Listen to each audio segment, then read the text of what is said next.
In this video, I'm going to show you how you can disable mature content on your Reddit account. So if you are receiving content that are supposed to be over 18 years and above, and you want to restrict content of such nature, maybe for your kids account or so, then you can restrict mature content on Reddit account. If this video helps, please like and subscribe.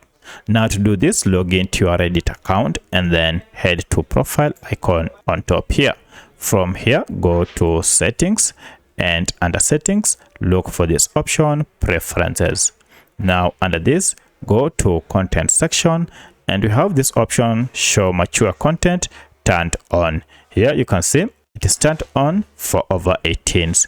To disable this, now just toggle this and it will be turned off. So from now henceforth, any explicit content or mature media files will not be shown on this account. So that's how you can disable mature content on your Reddit account.